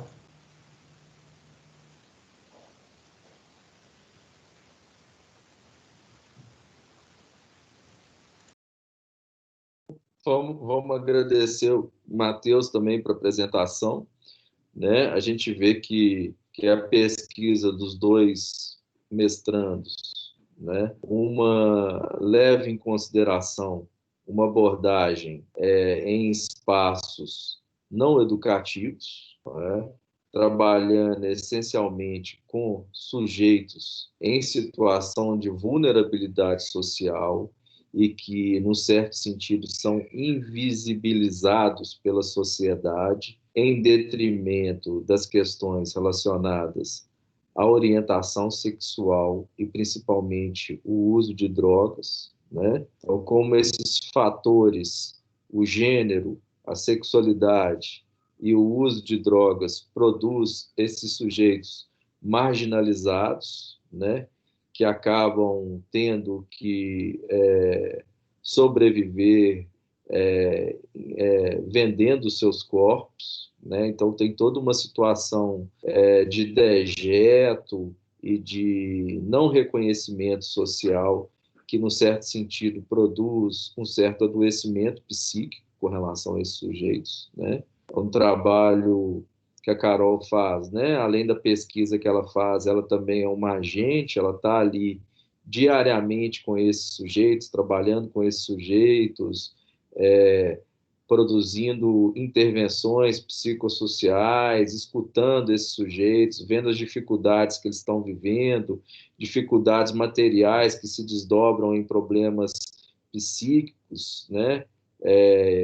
E também sociais, né? De problemas sociais e materiais que se desdobram em problemas psíquicos, né? Muito também relacionados à história de vida de cada uma, né? A gente vê que são várias mulheres cis e mulheres trans que saíram de outras cidades, outros lugares do Brasil e acabaram se identificando ali naquele espaço, naquele território. Todo o sentido também que tem, né, desses sujeitos se nomearem dentro daquele espaço social, naquele território, naquela região que a maioria de vocês conhecem, né, que fica ali perto da UFMG, na Antônio Carlos, né, e que eles se orientam também dentro daqueles, né. Então, nesse sentido, eu queria escutar um pouco da Carol, como que ela, que a intervenção que ela faz, essa intervenção psicossocial, de que maneira que ela consegue estabelecer um laço com esses sujeitos, né? Com relação à apresentação do Matheus, ela se dá, né, dentro do espaço escolar, mas também fora, né, como ele mesmo falou, né, e trabalha um pouco essa noção do que esses sujeitos teriam com relação à ideia de direitos humanos, né, que eu acho que é uma questão importante, né, porque, embora direitos humanos seja uma coisa para esses sujeitos aí, algo que é distante para eles, né, que eles assimilam isso no seu dia a dia, né? Então, eu queria também escutar do Matheus como que ele percebe um pouco isso, né? A dimensão assim teórica dos direitos humanos e se eles conseguem aplicar isso no dia a dia deles, né? E se a metodologia dele conseguiu produzir um efeito de aproximação entre a dimensão teórica com relação ao dia a dia desses sujeitos. Então, vou deixar essas duas perguntinhas para os dois responderem, enquanto vocês vão formulando aí alguma questão, algum comentário com relação à pesquisa dos dois. Vou passar a palavra primeiro para a Carol. Bom, em relação ao laço, né, Pedro, eu estou trabalhando dentro daquele conceito de intervalo do uso, sabe?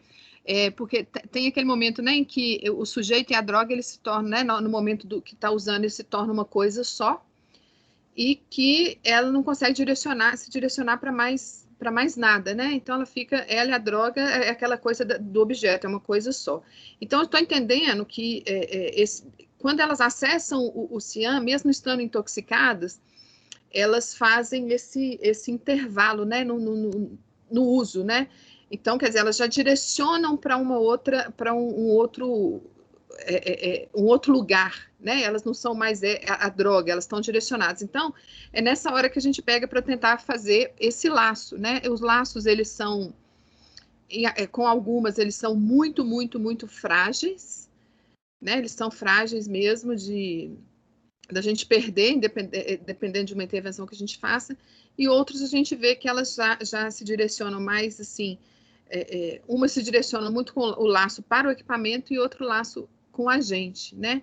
Então, a gente costuma fazer o laço nessas horas aí mesmo, né? Que elas estão nesse intervalo do uso, que elas dão conta de direcionar para um outro lugar, né? Para se direcionar para um outro lugar.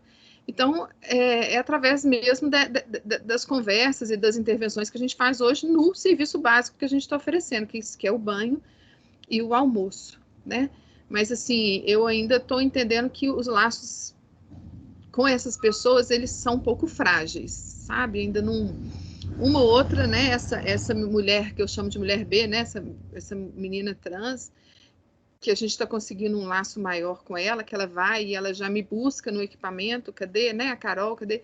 Assim, mas é um dia atrás do outro, assim, né? Porque a gente perde elas, assim, a mulher A, né? Que eu disse para você que eu estava tentando, ela tinha me interessado muito de fazer esse laço. Ela tá, eu a perdi, assim, né? Tem mais de uma semana que ela não acessa o equipamento. Então, mas é nesse intervalo mesmo, quando ela consegue direcionar, né, o desejo delas para outro lugar e que elas não estão misturadas, né, com esse crack né, enquanto objeto. É mais ou menos isso.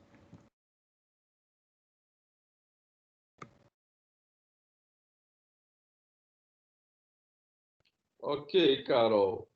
Mas, assim, no sentido do laço, por exemplo, o próprio território, você não acha que, no certo sentido, também é uma maneira desses corpos se orientarem também? Como que você pensa isso?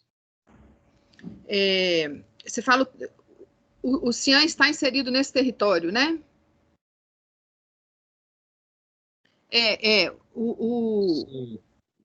O Cian está inserido ali mesmo, né? Na cena de uso lá na Lagoinha, eu acho que ele se torna um equipamento que que ele, para as meninas, ele é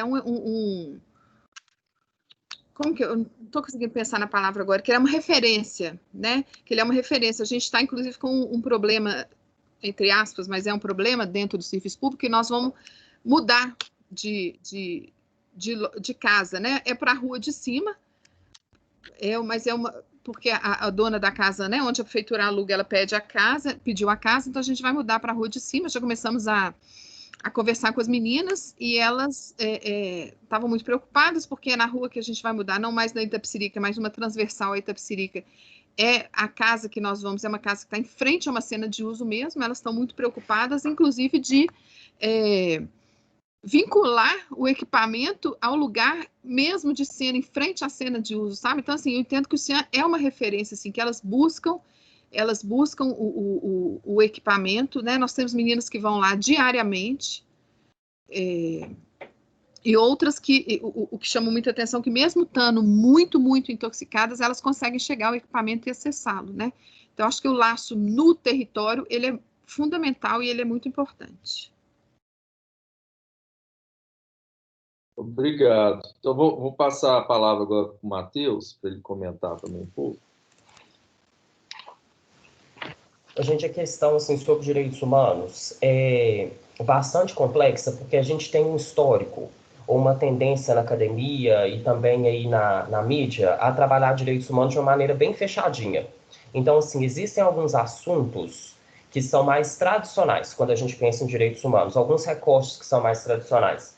Não que a gente tenha dado conta deles, tá, gente? Mas eu estou falando assim, geralmente a gente fala mais sobre eles. Só que a gente tem que pensar de onde que essa ideia sobre direitos humanos veio.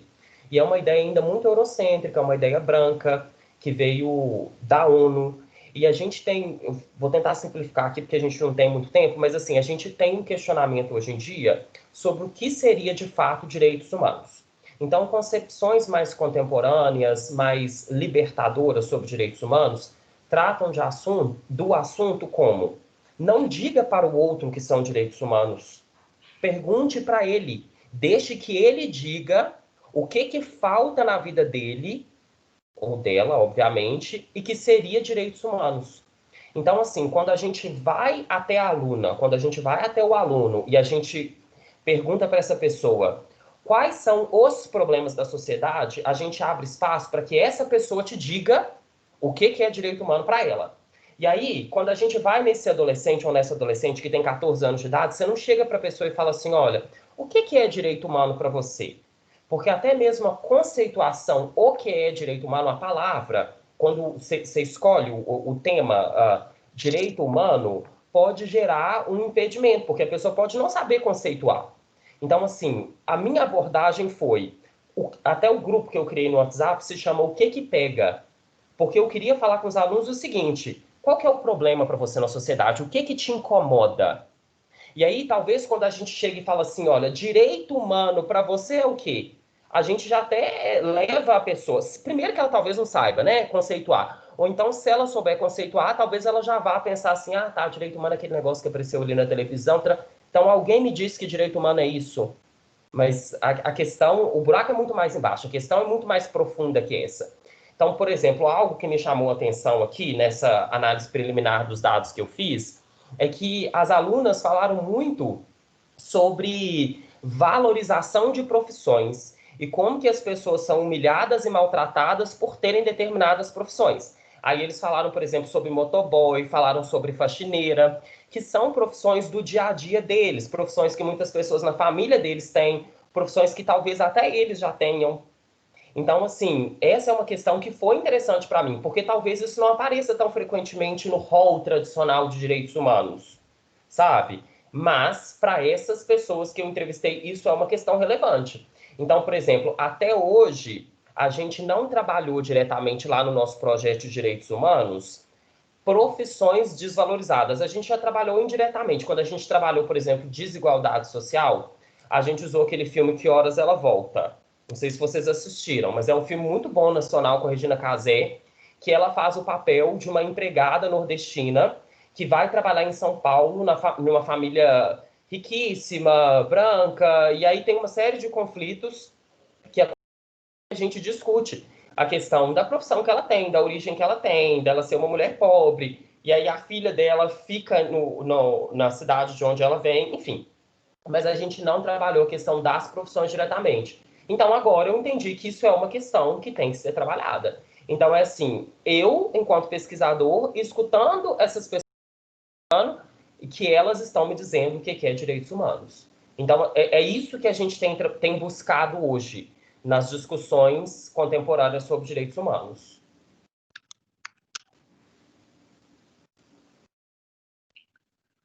Vou passar a palavra agora para as alunas e os alunos, para eles, né, trazerem as suas questões, por favor.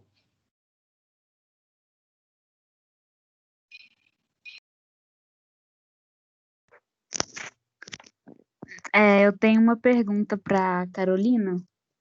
Quando a mulher A, né, ela fala, não adianta vocês ficarem fazendo essas perguntas para a gente, porque vocês não conseguem ajudar a gente, né? Vocês não vão conseguir fazer nada. Você mesmo, né, já se questiona realmente que perguntas são essas que nós estamos fazendo. E aí eu fico pensando, enquanto pesquisadora, qual seria uma outra possível forma de acessar esse, né, entre aspas, esse objeto de estudo, se não fossem somente essas perguntas que, para o objeto de estudo, né, no caso, para essas mulheres, são muito vagas, né, não adiantam de nada. E se, enquanto pesquisadora, você poderia intervir de alguma forma, e se sim, qual seria essa possível forma de intervenção? Pode já ir respondendo, professor, ou espera? Pode responder. Bom, Laura, né? Laura, quando ela me confronta, né, com isso, e eu acho que ela me fez pensar assim, mais de um dia, e ainda penso até hoje, né? Tanto é que eu coloco o exemplo dela para trazer para vocês. Como pesquisador, eu acho que a gente talvez seja pequeno assim para poder intervir. Eu acho que essa questão da intervenção através das perguntas, ela tinha que as perguntas elas tinham que chegar a acionar uma rede, né? Talvez essa rede de proteção da mulher, sabe? Eu acho que é uma questão mais social. Então, assim, quando eu digo para você que ela me confronta com isso, né? Porque é aquilo, a gente atende, faz as intervenções no CIAM e elas voltam para o mesmo local em que elas estão, fazendo uso, né, uso prejudicial do crack, enfim, no dia seguinte elas voltam, a gente faz outras perguntas. Então, assim, eu acho que é uma questão muito mais social.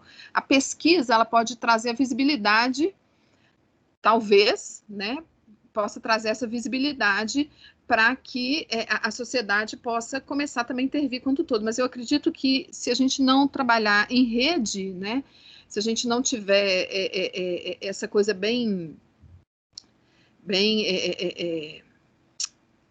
ligada, né, uma coisa na outra, então, assim, você vê a pessoa, ela está muito intoxicada, a pessoa, ela está num processo, não sei se de depressão, ou de, enfim, né, de não entender o que ela está fazendo ali, né, que foi mais ou menos isso que ela me disse, se eu não consigo um encaminhamento para o posto de saúde, porque realmente as perguntas só, elas vão talvez levantar os dados para a minha pesquisa, né, provavelmente elas vão levantar os dados, mas se elas não saírem dali, elas vão ser realmente, elas não vão adiantar de nada, essa mulher, ela está totalmente certa, né, então a gente, acho que enquanto pesquisador, a gente tem que pensar, trabalhando com esse público, né, em que a nossa pesquisa sirva para acionar a rede, sabe? Para que as coisas elas possam circular, porque realmente sozinho não tem como a gente se organizar e fazer alguma coisa efetiva. É isso. Não sei se eu te respondi, Laura. Acho que sim. Respondeu sim, obrigada. Tem uma questão no chat aqui. A Laura pode trazer a questão, Laura Medina.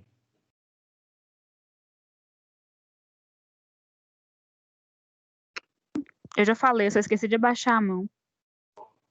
Manuela. Eu tenho uma pergunta para a Carolina também. Você falou que antes da pandemia vocês tinham serviços de roda de conversa, do EJA e outras coisas assim para essas mulheres. Mas você também falou que elas chegam às vezes muito intoxicadas aí no aparelho. Como que funcionavam esses serviços para essas mulheres? Como vocês conseguiam conversar com elas, mantê-las lá dentro? Bom, Emanuele, a gente fazia da forma como dava, né? Quer dizer, mesmo muito intoxicadas, elas se direcionavam para o equipamento, né? Então, assim, às vezes a gente conseguia uma roda de conversa com 3, 4 minutos, né? A EJA, as meninas que acessaram a EJA, elas eram meninas que elas estavam mais organizadas, né? Então, nós temos, inclusive, 3 meninas que estão no processo de certificação do ensino fundamental da EJA, que elas são um pouco mais organizadas, né? Embora elas também façam uso prejudicial do crack. Eu consigo perceber que há uma hierarquia nessa questão do uso do crack, né? E existe aquela que elas chamam de noiadas, né? Que são as meninas que elas são completamente desorganizadas, embora elas ainda consigam direcionar a demanda para o equipamento e ir para o equipamento, né? Mas elas são chamadas de noiadas. E tem aquelas outras que elas ainda conseguem se organizar e elas conseguem acessar esses serviços que a gente oferecia antes de virar só equipamento para oferecer os serviços essenciais, né? Então, a gente fazia da forma como era possível, né? Realmente, a EJA, essas meninas menos organizadas ou totalmente desorganizadas, elas não conseguiam acessar, e muitas delas também não acessavam, assim, porque a gente tinha oficina de artesanato, né? Que a Escola Integrada, o programa que vocês conhecem, né? Provavelmente da Secretaria Municipal de Educação e das escolas, ela estava lá dentro, está lá dentro também, antes da pandemia, né? Oferecendo artesanato para as meninas, né? Oficinas de dança e tal. Mas, realmente, quem acessa e que conseguia ficar mais tempo são as meninas que estavam minimamente organizadas, embora intoxicadas também, né? Então, assim, aquelas que chegavam e iam direto, a única coisa que conseguiam fazer era dormir e tal. O que a gente tenta fazer é uma abordagem nessas horas, né? Da alimentação e do banho, né? Mas para realmente acessar as rodas de conversa, né? E minimamente trocar uma ideia em grupo, elas tinham que estar um pouco mais organizadas.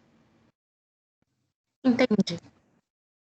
Mas, assim, é interessante, a gente sempre acha isso interessante e válido pensar que, embora desorganizadas, é aquilo que o Pedro falou, né? O vínculo com o serviço, ele está lá. Elas procuram, né? E elas se dirigem para lá. né? Então, assim, o que a gente pode tentar, às vezes sentavam na roda e não diziam nada e ficavam lá, às vezes até dormiam, né, na cadeira, enfim, mas estavam lá, estava direcionando, né? Então efetivamente tinha alguma questão ali que deixava elas lá, né, que levava elas para lá. Uma questão aqui da Ana sobre a questão da raça, se os sujeitos são, né, se tem, que ela quer saber se essa questão do fato delas serem negras, se tem alguma questão específica com relação a isso.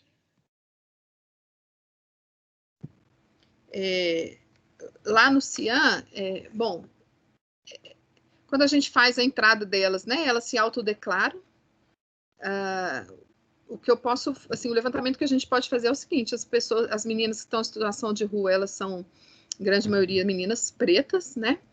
E lá dentro existe, assim, por exemplo, a mulher B, né, que eu conversei com vocês, ela estava dizendo o seguinte, que ela bom, é triste falar isso assim, a gente fica até um pouco, mas ela estava dizendo o seguinte, que na pista ela tem um pouco mais de acesso aos boy, né, que elas chamam de boy, porque ela é mais clarinha, né? Então ela diz para mim assim, ó, tia, eu não sou preta, né? Então os boy preferem e tal. Então, assim, existe também essa questão lá dentro, tá? Mas a gente sabe e vê, né, que o CIAN, ele é preferencialmente acessado por meninas pretas mesmo, né? E mostra aí realmente essa desigualdade, né? E essa grande esse grande abismo, né, que a gente tem aí em relação à questão racial. Não sei se era mais ou menos isso que ela estava perguntando, né, assim.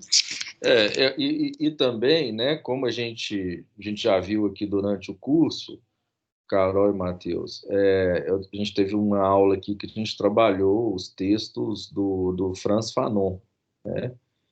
E nesse ponto é importante, né, a partir do Fanon, lembrar que a questão racial ela tem uma relação direta com os aspectos da segregação, né?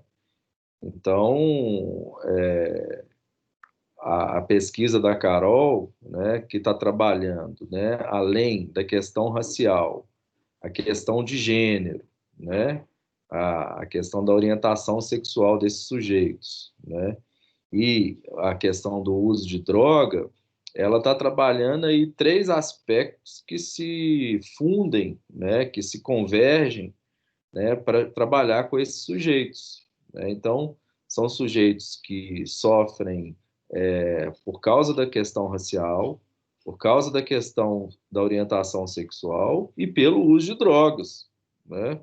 Então, são sujeitos que extremamente marginalizados, né?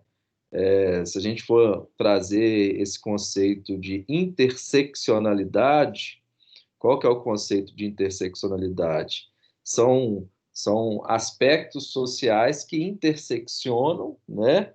Aí, por exemplo, a questão do gênero, a questão racial e a questão da droga, e trabalha especificamente com esse tipo de população, né?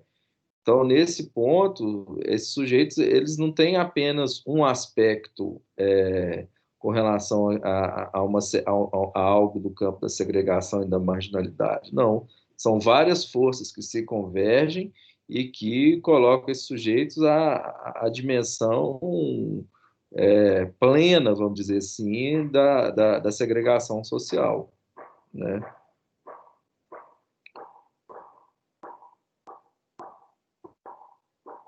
Tem mais alguma questão, gente? Ou algum comentário, alguma coisa que, né? Sintam-se à vontade. Bom dia, professor, tudo bem? Bom dia, gente. Eu queria pedir se tivesse como colocar os slides que foi apresentado lá no grupo, porque aí fica mais fácil para a gente ter um norte, assim, para estruturar melhor o fichamento.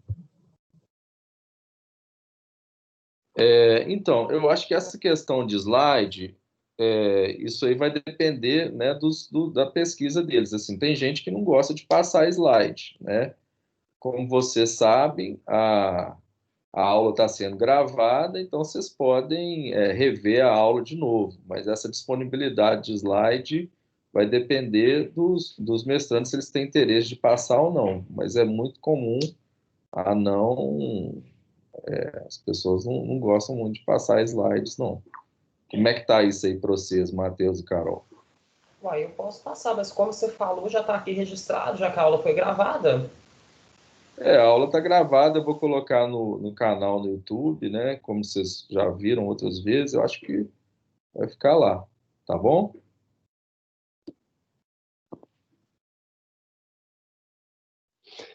Eu queria só fazer uma indicação para o Matheus, eu acho que é interessante, eu me conectei muito com os pontos dele, vocês estão me ouvindo? Estamos sim, Lucas. Sim. Legal. Ele trouxe algumas perspectivas interessantes, eu sou advogado, trabalho com alguns projetos semelhantes a isso, e percebo também claramente o que ele mencionou, né, sobre a precariedade na conceituação da temática, e muitas vezes os projetos na educação trabalham isso de forma muito rasa. Existem vários projetos disso em andamento, né? Inclusive, na UFMG, na Faculdade de Direito, tem o Paideia Jurídica, que tem um livro que chama O Equívoco dos Direitos Humanos, né, do professor João Batista de Campos Rocha. Vou mandar o link para você no chat aí.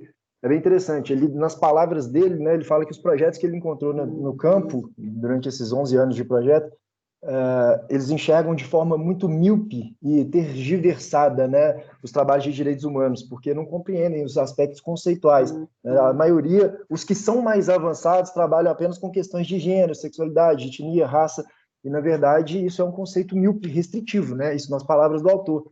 Porque nós temos as diversas dimensões dos direitos humanos, né, as três direções, as dimensões ou gerações que são as mais conhecidas. A primeira que fala de cidadania, liberdades individuais, vida, liberdade, vida privada, participação na política, na religião. A segunda geração, que vai falar sobre educação, habitação, trabalho, lazer, segurança, assistência social, desamparados, alimentação, transporte. E o terceiro, chegando ao ambiente, direitos difusos, coletivos. E os trabalhos normalmente são, nas palavras deles, são muito restritivos. Então, você pode... Acho que vale a pena buscar essa obra dele, da Faculdade de Direito.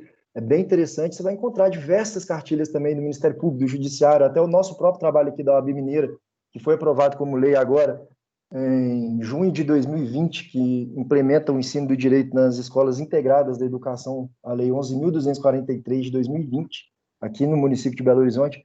Acho que você consegue boas referências saindo da educação e indo para o campo do direito um pouco. Tem muita coisa sendo feita, muita mesmo. Tá? Bacana, então, vou mandar aqui no chat. Boa contribuição. Eu agradeço a indicação. Esse livro você tem, que você está falando que você vai mandar o link de compra, Lucas? É um link que eu encontrei aqui agora, eu posso te passar o nome.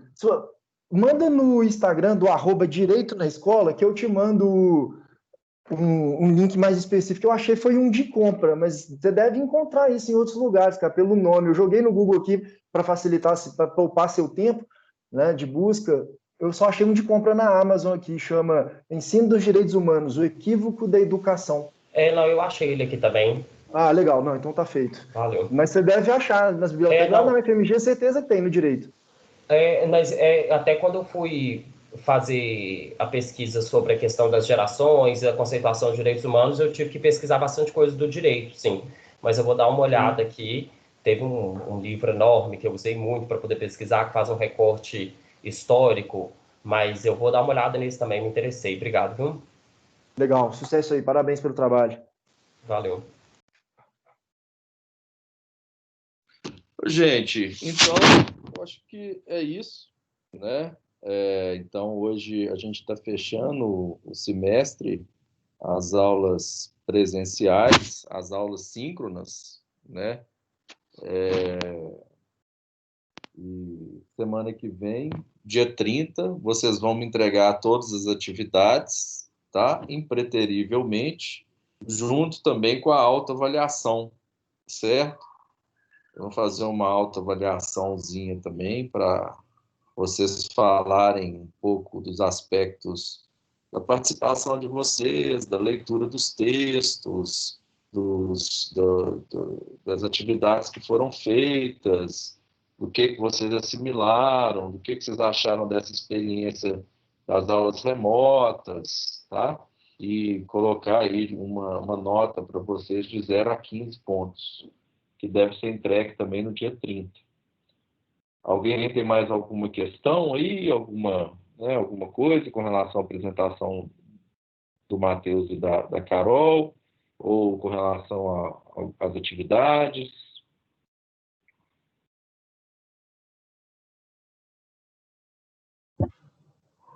Eu queria mesmo era agradecer, assim, o tempo, né, que eles disponibilizaram aqui para a gente saber sobre o trabalho deles, que são trabalhos que, principalmente, acho que na sociedade que a gente vive hoje, é muito importante discutir isso, né, e trabalhar sobre essas questões, e também eu acho que é muito importante levar esses questionamentos. Eu adorei a ideia do Matheus de tratar direitos humanos dentro da escola, e também queria agradecer você pela compreensão aí de que está sendo um tempo difícil, porque eu acho que, assim, de verdade, que você foi uma das pessoas mais tranquilas nesse período de pandemia aí, de EAD e tal, e eu queria agradecer só, assim, muito grata por todo o conhecimento aí que foi dividido. Que bom que você gostou. Eu vou agradecer também a participação de vocês, né? Levando em consideração toda a dificuldade que foi, né? Esse novo arranjo aí que a gente teve que passar, né? A aula começou normal, a gente teve 2 semanas de aula normal e depois ficou um longo período sem ter contato, depois até nos adaptarmos de novo, né? E nos entrar nessa nova engrenagem aí demorou um tempo, mas eu acho que agora as coisas elas, né, estão caminhando um pouco melhor. Sem contar também a angústia de cada um de vocês aí com relação a essa realidade, mas eu acho que deu para quem participou e quem leu os textos, deu para vocês se orientarem aí de alguma forma, né? Vou agradecer o Matheus também, a Carol, pela apresentação dos trabalhos. Acho que o trabalho de vocês já está tendo um certo formato, uma certa linha de pensamento, né? O Matheus já está no 2º ano e a Carol está no 1º, então tem um caminho maior aí para percorrer. E dizer que espero em breve encontrar vocês aí pelos corredores da FAI, né? Já está muito chato esse negócio aqui de ficar só com as atividades remotas. Tá bom?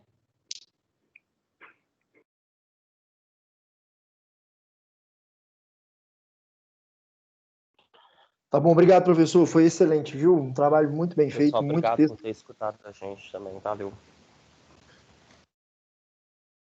É isso, obrigado. Valeu, gente. Um abraço.